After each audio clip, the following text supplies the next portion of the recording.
ایران نے اپنے ہتھیاروں کی صلاحیت کا یہ بتا دیا کہ یہ صرف شنگھائی کارپوریشن آرگنائزیشن کے آزاد 10 ملک ہیں جس میں روس، چین اور روس کی جو 6 ریاستیں ہیں، اور اس میں ہندوستان اور پاکستان بھی ہے، انہیں معلومات دے سکتے ہیں، امریکہ کو نہیں دیں گے۔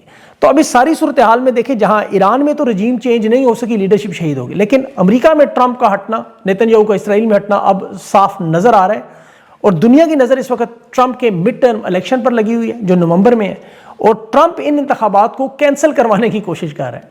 اس کے پہلے بھی 3 بیانات آ چکے ہیں۔ اب یہ اتنا بڑا معاملہ بن چکا ہے کہ یورپی ممالک میں نیٹو نے اپنی سالانہ سربراہی اجلاس کو اس وقت تک ختم کر دیا جب تک یہ صدارتی انتخابات نومبر میں ختم نہیں ہوتے، یا دوسرے معنوں میں ٹرمپ کو فرق نہیں کیا رہتا۔ یہ سربراہی اجلاس بلا کے انہیں خطرہ ہے کہ نیٹو کے ممالک کو ٹرمپ کہیں نیٹو سے نہ نکال دے۔ تو یہ انتخابات وہ پاکستان کی طرح مذاق بن چکے ہیں۔ ڈونلڈ ٹرمپ کی جو ٹویٹ آئی کہ یہ ہمارے انتخابات میں دھاندلی ہو رہی ہے، چوری ہو رہی ہے، ہم اسے ٹھیک کرنا ہے، فارم 47 والا معاملہ، وہ کہہ رہا ہے ووٹرز کا آئی ڈی کارڈ، امریکی شہریت اور ان کے جو پوسٹل ووٹ ہوتے ہیں، ڈاک میں آتے ہیں، انہیں ہم نے روکنے کی کوشش کرنی ہے۔ اب دیکھیں، امریکہ میں تو اتنا مضبوط نظام ہے کہ ٹرمپ پر جو کیسز تھے، آپ کو یاد ہوں گے، عمران خان کی طرح، یہ اسے بھی جیل میں ہونا چاہیے تھا، لیکن وہاں آزاد عدالتیں ہیں، یہ صدر بن گیا اور فارم 47 کا نظام بن گیا۔ لیکن دیکھیں، یہاں جنگ بند کروانے میں اب یہ اسرائیل کا ٹاؤٹ بن کے حکومت چلا رہا ہے، اس نے جنگیں بند کروانی تھی اب، لیکن نومبر میں الیکشن جیتنا مشکل ہے۔ پھر عرب ممالک کے حالات بھی، ان کی معیشت، ان کے بھی آپ کو پتہ ہے جو حالات ہیں، وہ میں آپ کو بارہا بتا چکا ہوں، ان کی حکومتیں بھی شدید خطرے میں۔ اب آ جائے پاکستان کی حکومت جو فارم 47 نظام ہے، یہ کس قسم کی تباہی و بربادی کا شکار ہے۔ یہ ٹرمپ کے سارے حامی جو لگائی ہوئی جنگ میں اس کا ساتھ دیتے رہے، عرب دنیا بھی تباہ ہوئی، اسرائیل کے بھی حالات آپ کو پتہ ہے، نیتن یاہو کے اور ٹرمپ کے بھی۔ اب پاکستان کے سب سے پہلے معاشی حالات کی تباہی بربادی میں بہت بڑا اضافہ جو ہٹ مینز کے ذریعے باقاعدہ تباہی بربادی کی گئی، اس کا میں آپ کو ثبوت اور اعتراف بھی بتاتا ہوں۔ دیکھیں، مئی میں ایک تو آ رہا ہے IMF، یہاں انہوں نے آ کے پاکستان کا بنانا ہے بجٹ، 75 شرائط انہوں نے دی ہیں پاکستان کو، 75 ٹیکسز کو بڑھانا ہے، بجلی گیس کی قیمتوں میں شدید ترین اضافہ کرنا ہے، زر مبادلہ کے ذخائر بڑھانے کے لیے شرح سود کو بڑھایا گیا ہے، اور خسارے میں چلنے والے تمام اداروں کو بہتر کرنے کی سبسڈیاں ختم کی۔ اب پاکستان کے پاس ادائیگی کی صلاحیت مکمل طور پر ختم ہو چکی ہے۔ معاشی حالات اس تباہی کا شکار ہیں کہ میں تو آپ کو بتاتا تھا روز، لیکن حکومت خود تسلیم کر رہی ہے۔ فیڈرل منسٹر توانائی کا علی پرویز ملک ہر ٹی وی پروگرام میں ندیم ملک کے بتا رہا ہے، جو دنیا کے کسی ملک میں بھی وزیر توانائی ایسا اعتراف جرم کرے تو حکومتیں گر جاتی ہیں، کیونکہ اس کے بعد مارکیٹ میں گھبراہٹ ہوتی ہے، کنفیوژن ہوتی ہے، عدم تحفظ ہوتا ہے، بے چینی ہے، کیونکہ معیشت کی تباہی کے ثبوت حکومت خود دے رہی ہے۔ اس نے کہہ دیا ہمارے پاس کوئی ڈالرز نہیں ہے، ہمارے پاس کوئی منصوبہ نہیں ہے، اور یہ 5واں بڑا 25 کروڑ کے ملک کے حالات ہیں کہ ایک دن کے بھی، ذرا غور سے سنیں، ایک دن کے بھی پیٹرولیم ذخائر نہیں ہیں، اور نہ ان کے پاس پیسے ہیں اس کے، کہ سب سے زیادہ کمزور معاشی ملک دیوالیہ ہونے والا سری لنکا کے پاس بھی ایمرجنسی کے پیٹرولیم ذخائر موجود ہیں، بنگلہ دیش کے پاس بھی موجود ہے۔ اس جنگ کے بعد بھی آپ دیکھیں ایران کی، افغانستان، نیپال، بنگلہ دیش، انڈیا، یہاں پر کوئی تباہی نظر نہیں آئی، اور یہ خود تسلیم کر رہے ہیں کہ ہمارے پاس 3 سال سے یہ رپورٹس موجود ہیں، لیکن ہم کچھ نہیں کر سکے کیونکہ PTI کو توڑنا تھا۔ امن و امان کے حالات دیکھیں، ٹرمپ کو یہ دنیا میں امن کا انعام دینے کے لیے اردلی حکومت، جس نے 16,000 حملے ایران پہ کر کے ہزاروں لوگوں کو شہید کیا، اسکول کی بچیوں کو شہید کیا، اور یہاں پر یہ اردلی حکومت جو نوبل انعام منتخب کروانے والی، امن کے دعوے کرنے والے کہ ہم امریکہ ایران کی جنگ بند کروا رہے ہیں، سفارتکاری کر رہے ہیں، تیسری عالمی جنگ، فیلڈ مارشل دنیا کے سیویئر، یہ ٹرینڈ چلتے رہے، اور حالات یہ ہیں کہ جنگ ابھی مذاکرات ختم ہوئے، افغانستان پہ بمباری میں 7 لوگوں کی شہادتیں، 45 زخمی۔ حکومت پاکستان تسلیم نہیں کر رہی، لیکن وہ الزام لگا رہے ہیں، اور پاکستان کے اندر نہ فلسطین ہے، نہ لبنان ہے، نہ ایران ہے، جو امریکہ اور اسرائیل وہاں کرتے رہے۔ یہاں 3 ڈرون حملے ایک دن میں، خیبر اکاخیل میں 7 لوگ شدید زخمی، پشاور حسن خیل میں ڈرون حملہ ہوا، اور تیسرا حملہ شمالی وزیرستان میں، جہاں مسلم لیگ نون کا رہنما ملک لیاقت علی، اس کا بیٹا اور اس کے 2 بھتیجے زخمی ہوئے۔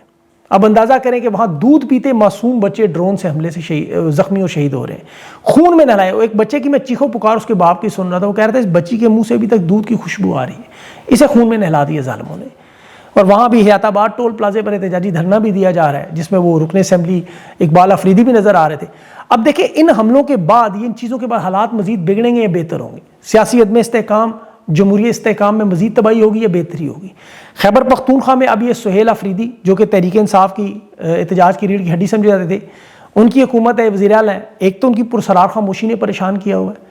علی مین گنڈا پور کے تو پھر بیانات آ جاتے تھے، بڑکیں آ جاتی تھیں، یہاں تو کوئی بڑک بھی نہیں آتی سامنے، بالکل ہی خاموشی، پن ڈراپ سائلنس۔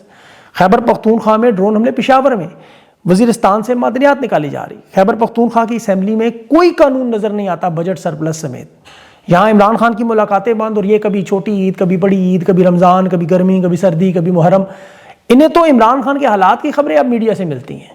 یہ رات کو عمران خان کو پیمز اسپتال لے کے جایا گیا. پیمز نے پریس ریلیز جاری کی کہ جی ہم نے عمران خان کی رضامندی سے آنکھوں کا معائنہ کیا, الحمدللہ اس میں بہتری آئی. ان کے علاج پر تو علیمہ خان اعتبار نہیں کرتی, وہ تو ایک ہی مطالبہ ہے کہ شفا انٹرنیشنل اسپتال میں لے کے جائیں. اب سہیل آفریدی اور تحریک انصاف کی قیادت دیکھیں, انہیں یہ جو اب تک لگتا تھا نا کہ مفاہمت اور بات چیت سے خان کو رہا کروائیں گے, اپنی حکومت بچائیں گے, انہیں اندازہ نہیں ہے کہ جتنا اسٹیبلشمنٹ کے قریب جائیں گے یہ انگلی پکڑوائیں گے, وہ پنجہ پکڑیں گے, یہ پنجہ پکڑوائیں گے, وہ بازو کھینچ کے اندر ان کی گھس جائیں. یہ ان کا پرانا 78 سال کا فارمولہ ہے. سہیل آفریدی صاحب تو ابھی تک مفاہمت مزاحمت کے بیچ میں ہی پھنسے رہ گئے. شہزاد اکبر نے ابھی علی مین گنڈا پور, رانا ثناء اللہ, شیر افضل مروت کے بارے میں ایک خبر دی تھی کہ عدالتوں کے ذریعے سے نااہل کروانا ہے. ریڈیو پاکستان 9 مئی کیس, اور اب جو شیر افضل مروت نے سینٹ کے ٹکٹ کی تقسیم پر نواز شریف کے خلاف جس طرح کا فیصلہ اسے بنیاد بنا کے اس کی وزارت کو چیلنج کر دینا, اور عدالتیں نااہل کر دیں گی. عدالتیں تو وہی ہیں, تو بچت تو ان کی پھر بھی شاید نہ ہو. دیکھیں سیاسی شہید ہونے میں پھر ان کی شاید سیاست بچ جائے, عوامی حمایت ملے, ورنہ ان کے سامنے علی امین گنڈا پور یا تحریک انصاف کے وہ تمام لوگ جو خان کے نظریے سے پیچھے ہٹے, وجہ کچھ بھی دی, وہ سامنے ہے. اور اسٹیبلشمنٹ کی سوچ کیا ہے آپ کو پتہ ہے کہ جس طرح انہوں نے ابھی دیکھے عدالتوں کو تو کنٹرول کیا ہوا 26ویں 27ویں ترمیم, جو رہ گئے جج جیسے بابر ستار ہے, ہائی کورٹ کے باقی ججز, انہیں بھی ٹرانسفر کر کے سارا معاملہ کنٹرول کریں. اب ان کے صحافی ہیں اور راوی حسن ایوب ایسے معمولی لوگ ٹویٹ کر کے کہہ رہے ہیں کہ بابر ستار کو بھی نکالا جا رہا ہے. یہ تو حالات ہیں. لیکن ان 4 سال کی ناکامیوں, ایران کے مذاکرات میں دیکھیں کتنا بڑا موقع ملا انہیں, سفارتی کردار کا کتنا موقع ملا, یہ معیشت بھی ٹھیک کر سکتے تھے, انہوں نے سب کی اینٹ سے بجا دی. امن و امان کے حوالے سے میں آپ کو روزانہ حالات بتاتا ہوں. اب سیاسی عدم استحکام میں جو مزید اضافہ ہو رہا ہے, عوام کی نفرتوں میں مزید اضافہ ہو رہا ہے. اب حل کی طرف یہ کیا سوچ رہے ہیں, جس طرح ماضی کا ہر ڈکٹیٹر کرتا تھا کہ غلطیوں کے قصوروار حکومت کو ٹھہرائیں, خود بھی فیس سیونگ لیں اور سیف ایگزٹ لیں, عوام کی ہمدردی بھی لیں, رائے بھی لیں کہ جی قربانی کا بکرا مل گیا. تجربہ گاہ ہے پاکستان ان کے لیے. 9 مئی کے کیسز میں یہ کوشش کریں کہ جلد از جلد فیصلے سنا کے ایک فلٹر لگائیں, خان کے نظریے پر جو کھڑے ہیں الگ کریں, جو سسٹم اور اسٹیبلشمنٹ کا ساتھ دینے والے انہیں الگ کریں, انہیں پھر قومی حکومت میں شامل کریں. الزام شہباز شریف یا زرداری پہ لگا کے بڑے بڑے 2-4 نام ہٹائیں, ایک فوجی حکومت دوبارہ جو صدارت کے لیے راستہ کھول دیں, اور اگلے 3-4 سال معیشت ٹھیک کرنے, امن و امان کے نام پر قومی مفاد, نازک موڑ جیسے تاحیات استثناء لیا, 5 سال مدت بڑھائی اپنی ملازمت کی, ایسی ہی بڑی واردات کر دیں. انہیں لگتا ہے چونکہ امریکہ ہمارے ساتھ ہے, اور امریکہ کی طاقت آپ کو پتہ ہے 18ویں گریڈ کے ڈونلڈ لو کے ایک سائفر سے خان کی حکومت گر گئی, تو انہیں لگتا ہے ٹرمپ جو ہمارے ساتھ ہے تو پھر ہمیں کوئی پوچھنے والا ہے. یہاں بھی ابھی دیکھیں متی اللہ جان صحافی, ایک امریکی صحافی جو آئی ہوئی ہے, بڑا گھمایا پھرایا جنہیں.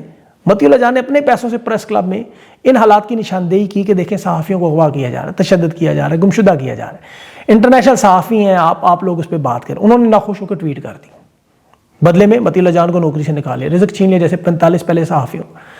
اور اس وقت تو دیکھیں جو سوشل میڈیا پہ بھی خان کے نظریے کے ساتھ کھڑے ہوئے لوگ جو ملک اور آئین میں انصاف کے لیے لڑ رہے ہیں, یہ جو ظلم و ستم ہو رہا ہے, عمران افضل راجہ سوشل میڈیا پہ خان کے لیے بڑی آواز اٹھاتا ہے, اس کا خاندان بڑی مشکل سے گزر رہا ہے. اسی طرح تقریباً تمام صحافیوں پر سوشل میڈیا پر سب کو سولی پر انہوں نے ہمیں چڑھایا ہوا ہے کہ بدصورت چہرہ ہمارا کیوں دکھاتے ہیں, آئینہ کیوں دکھاتے ہیں, عوام کو حقائق کیوں بتاتے ہیں. عمران خان کو پیمز لانے کی تصویر ویڈیو حیدر سعید نے بے گناہ جیل میں ابھی بھی آپ کے سامنے. اب یہ ہم سب لوگوں کے لیے بیانیے کے کاؤنٹر کس کو لائے, سریام کا اینکر جواد احمد جیسا. میں ان کی سوچ پہ حیران ہوں, یقین کریں, ٹیسٹ ٹیوب بیبی فارمولے سے لوگوں کو, اینکروں کو, معمولی اینکروں کو ہماری طرح, انہیں لا کے ڈسپریشن کا یہ لیول ہے. مطلب یہ آپ سوچ سکتے ہیں کہ یہ ان کو عمران خان جیسے بندے کے سامنے کھڑا ہے, اللہ معاف کرے, مطلب ان کی اوقات, مطلب میں تو حیران ہوں. کہاں وہ محاورہ ہے نا, راجہ بھوج کہاں گنگو تیلی, مطلب صرف گندگی اور غلاظت اچھالنے والے لوگ چاہیے بس, انہیں پلیٹ فارم دیں, چاہے عمران خان کی زندگی ہو جو مرضی. ابھی وہ ایک شراب کا ڈرم میدان میں جو چھوڑا ہوا ہے انہوں نے, اس نے تحریک انصاف کے لوگوں کو 90% عوام کو خدا نخواستہ نعوذ باللہ ختم نبوت کا منکر قرار دے دیا. خود نشے میں وہ ٹی وی پر بیٹھ کے گفتگو کرتا رہا اور پاکستانیوں کے ایمان پر سوال اٹھاتا ہے. بیٹے کو برطانیہ میں ڈگریاں دیتے ہوئے ہاتھوں میں ہاتھ ڈالے ہوئے ہیں. مطلب میں یہ منافقت کا لیول یقین کریں. اس کے بارے میں کہا جاتا ہے اس کی زبان میں گھی لگا ہوتا تھا, آپ کو پتہ ہے, گھی لگا کے چاٹتا تھا پاؤں عمران خان کے. یہ سوشل میڈیا پہ اس کی گفتگو پڑھی, آپ سن لیں کبھی. اب ان کی واردات کیا ہے, نہیں دیکھیں جی کہ ختم نبوت کا منکر قرار دے دیں, جو بھی پاکستانی بات کرے اسے غداری کا سرٹیفکیٹ دے دیں, جو صحافیوں کی گمشدگی پر, پاکستان کی عوام پر مظالم کا ذکر کرے اس پر سائبر کرائم ڈال دیں, جو مذاکرات یہ اسرائیل کے حوالے سے, امریکہ کی پالیسیوں کے حوالے سے ان کے کردار کو سامنے رکھے, اسے قومی سلامتی, نازک موڑ کہ جی ملک دشمنی کر رہا ہے, کہ جی بڑا نازک موڑ تھا اس مرحلے پہ, انہوں نے بات کی کیوں ہے, یہ حرکتیں ہماری کیوں بتائی ہیں, حقائق عوام کو کیوں بتائے ہیں. عدلیہ پہ آپ گفتگو کریں، ان کے ڈرون حملوں پہ گفتگو کریں، بے بنیاد جنگوں پر بات کریں. میں اصل میں حیران ہوں ان امریکی صحافیوں پر، یقین کریں جو پاکستان آئے ہوئے تھے سارے انٹرنیشنل، کہ بڑے ایماندار لوگ بنتے ہیں. ان کے سامنے امریکہ میں پینٹاگونز پیپر ویتنام کی جنگ میں نکلے، ان کے سامنے نیو یارک ٹائمز نے صحافیوں نے واٹر گیٹ سکینڈل کھولے، واشنگٹن پوسٹ نے اٹھائے تھے، رچرڈ نکسن نے استعفیٰ دیا تھا اس پہ، عراق جنگ پہ ان کے صحافیوں نے ان کے سامنے سینسٹیو ٹائم پہ نیشنل سیکیورٹی کے حالات وہ رپورٹس لیک کی، گوانتانامو بے سے لے کے ہر قسم کی رپورٹس ہیں. انہیں تو کسی نے نہیں کہا بڑا نازک موڑ ہے، کوئی اغوا نہیں ہوا، کوئی مار پیٹ نہیں ہوئی، کچھ ہوئے کیسے. لیکن امریکی صحافی کیا کہہ رہے ہیں پاکستانی کو؟ جی وقت نہیں ہے آپ ایسی باتیں نہ. امریکی کہہ رہے ہیں سب سے بڑا رہنما 90% مقبولیت رکھنے والا اپنی اہلیہ سمیت بے گناہ جیل میں، ان کی آنکھیں ضائع کی جا رہی ہیں. باقی بزرگ رہنماؤں کو علاج معالجہ نہیں دیا جا رہا، انسانی حقوق کی تباہی کی جا رہی ہے، معیشت، امن و امان سب کچھ. گفتگو کریں تو انہیں تکلیف. حیرانگی مجھے ان لوگوں پہ، یقین کریں یہ جو ساری زندگی آپ کو سکھاتے رہے جی ہم جمہوریت کے، ان کی قیمت کیا ہے کہ ان کو راول ڈیم کا ایک چکر لگوا دیں، 4-5 جھولے کھلا دیں، پروٹوکول دے دیں، گلاب جامن کھلائیں، کوئی پاکستانی شلواریں قمیضیں خرید دیں بس. یہ پھر پاکستان کے اندر ڈرون حملوں پر بات نہیں کریں گے، یہ آپ کو اخلاقیات کا سبق پڑھا دیں. بہرحال ان کو دفع کریں. پاکستانی عوام کو دیکھیں اپنے حقوق کے لیے، اپنے مطالبات کے لیے اس طرح کھڑا ہونا پڑے گا کہ جس طرح دنیا کے باقی ممالک کھڑے ہوئے ہیں. 25 کروڑ کا ملک ہے اور آگے آپ کے لیے حالات مزید سخت آنے جا رہے ہیں. پتہ نہیں اب کتنے سخت ہیں، میں تو حیران ہوں ان حالات میں بھی کیسے جی رہے ہیں. اس وقت پاکستان کے لوگوں کے پاس آپشنز موجود ہیں.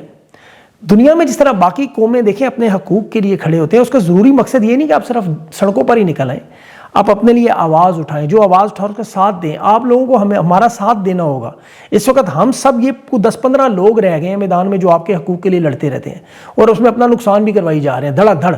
اب چھوڑیں اس بات کو، لیکن آپ ہمارا ساتھ دیں. ہم سب لوگ جو اس وقت میدان میں موجود ہیں، کہ آپ اگر نہیں بولتے تو آپ کے لیے ہم بول رہے ہیں، آپ کی وکالت کر رہے ہیں، تو ہم لوگوں کا ساتھ ابھی دے رہے ہیں. آپ، میں یہ نہیں کہہ رہا آپ لوگ دیتے ہیں ساتھ ہمارا، لیکن اس میں زیادہ سے زیادہ ساتھ دیں. آپ لوگوں کی اشد ضرورت ہے اور اللہ سے دعا کیا کریں مدد کی. اللہ تعالیٰ اپنا رحم و کرم بھی کرے، ان لوگوں کو عقل دے کہ خدا کا واسطہ ہے پاکستان پہ رحم کرو، پاکستان پہ رحم کرو، اور کسی پہ کرو نہ کرو، پاکستان پہ رحم کرو، تو باقی ساری چیزیں ٹھیک ہو جائیں گی. اپنا خیال رکھیں. مجھے اگلے ویلا تک کے لیے اجازت دیں. اللہ حافظ.